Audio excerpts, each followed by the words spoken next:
کھڑے ہوئے پھر منبر پہ کہنے لگے لو انکان الرفض آل محمد شافعی پر شیعیت کے فتوے لگانے والوں، اگر آل رسول کی محبت یہ رفض ہے، یہ شریعت ہے، تو فَلْيُشْهِدُ الثَّقَلَانِ اَنِّي رَافِضِي، پھر جن بھی گواہ ہو جائے، انسان بھی گواہ ہو جائے کہ شافعی سب سے بڑا شیعہ ہے۔ اگر علی علی کرنا یہ شیعیت ہے نا تو پھر علی کی محبت ہماری رگوں میں رچی بسی ہے۔ اگر آل بیت کا پیار یہ شیعیت کی علامت ہے تو آل رسول کے پیار میں ہمارے ایمان کی زندگی ہے۔ اور ہم تو کل بھی کہہ رہے تھے، ہم تو آج بھی کہہ رہے ہیں، آل نبی کا پیار ہے ایمان کی زندگی، آل نبی کا پیار ہے ایمان کی زندگی، بولو ذرا آل نبی کا پیار ہے ایمان کی زندگی، گر ان سے نہ ہو پیار تو سب کچھ فضول ہے۔ نعرہ تکبیر، نعرہ رسالت، حیدری۔ تو حضرات میں عرض کرتا چلوں کہ ہم اہل سنت و جماعت ہیں، اور ایک نمبر سنی ہوتا ہی وہ ہے کہ جو آل رسول سے پیار کرے، جو یا یزید کے نعرے نہ لگائے یا حسین کی آواز لگائے، جو یزید کو امامت کو ماننے والا ہو، وہ ایک نمبر سنی ہوتا ہے۔ جو ظاہر سنی سنی کا ہے اور آل رسول سے اس کا بغض ظاہر ہو، یہ میں نہیں کہتا، یہ الدرالسمین کے اندر شاہ ولی اللہ نے لکھا، حجت اللہ البالغہ کے اندر شاہ ولی اللہ نے لکھا، یہ عشرۃ اللمحات کے اندر محقق محدث دہلوی نے لکھا ہے، اور یہ تحفہ شیعہ کے اندر یہ جناب حضرت شاہ عبدالعزیز نے لکھا ہے،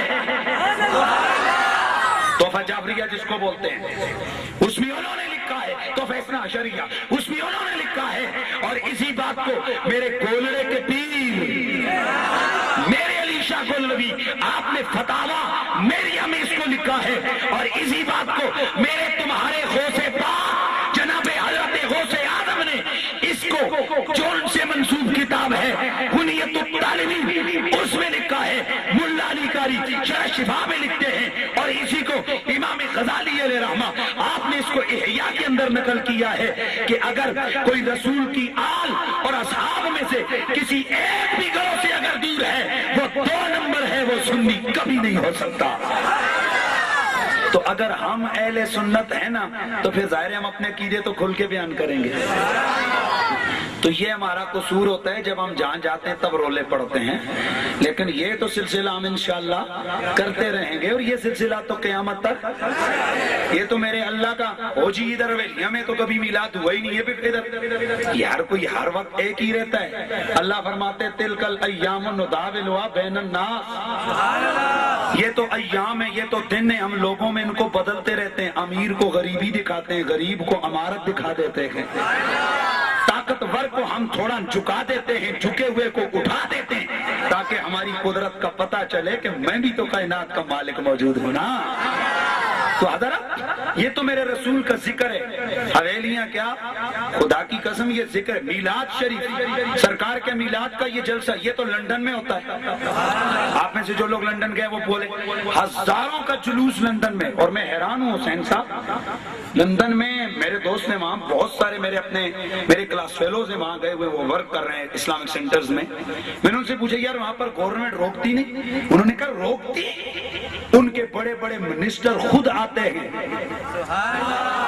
پورا پولیس کا پروٹوکول ملتا ہے۔ میں حیران رہ گیا، میں نے کہا واہ میرے اللہ، جن کو ہم کافر کہتے ہیں، عیسائی یہودی کہتے ہیں، امریکہ میں دیکھو میلاد، دنیا کے کسی بھی کنٹری کسی بھی ملک میں نبی کے میلاد کے جلوس پہ کوئی پابندی نہیں ہے۔ اور میلاد کے جلسے پہ کوئی پابندی نہیں. ہائے جس کو ہم پاکستان کا قلعہ بولتے ہیں نا، اسلام کا قلعہ پاکستان، ہم دیکھتے ہیں یہاں پر ہمیں کچھ نہ کچھ تھوڑا نظر آتا ہے، لیکن بابا یہ گورنمنٹ آف پاکستان کا 1973 کا آئین، اس کی شک اٹھاؤ، اس میں واضح طور پر موجود ہے. اور 1988 میں واضح طور پر گورنمنٹ آف پاکستان کا آرڈیننس جاری ہوا ہے کہ میلاد شریف کے جلسے کے لیے کوئی اجازت کی ضرورت نہیں. پاکستان کی جس گلی، جس کونے، جس سڑک، جس محلے پہ جو مسلمان چاہے نبی کا میلاد کر سکتا. تو بہرحال یہ بھی میرے اللہ کا ورفعنا لکا ذکر کا ایک رنگ ہے کہ ذکر نبی کل سے تو آج اور بھی زیادہ ہوگا.